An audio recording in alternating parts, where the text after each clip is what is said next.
Hi, Jackson here.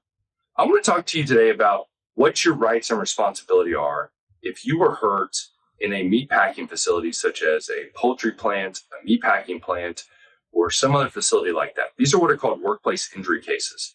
Many times, the employers are what's called non-subscribers. That means they don't have workers' compensation insurance. They do that to save money, but that does mean that they are responsible for the harms and losses they cause.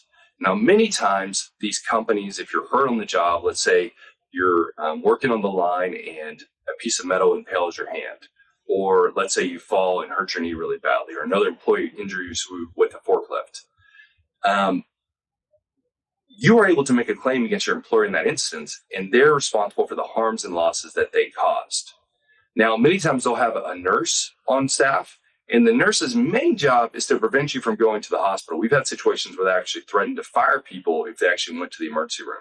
And that's so they can get their workplace incidences lower and they don't look as dangerous of a workplace as they actually are. It's really important that you consult with an attorney, because the longer you wait, the more they're going to have an argument that you weren't really hurt.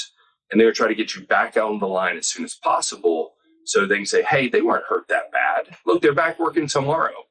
And we've had situations like that where actually the injuries were catastrophic, lifelong. It cut back their work life by 5 to 10 years. So it's really important that you get a consultation early on to see if you even have a case. Not every situation requires that. It may not make sense, but you want to make sure you don't give away your rights that you may have in that instance. Hopefully this is helpful. If you have more questions, please feel free to reach out. Thanks.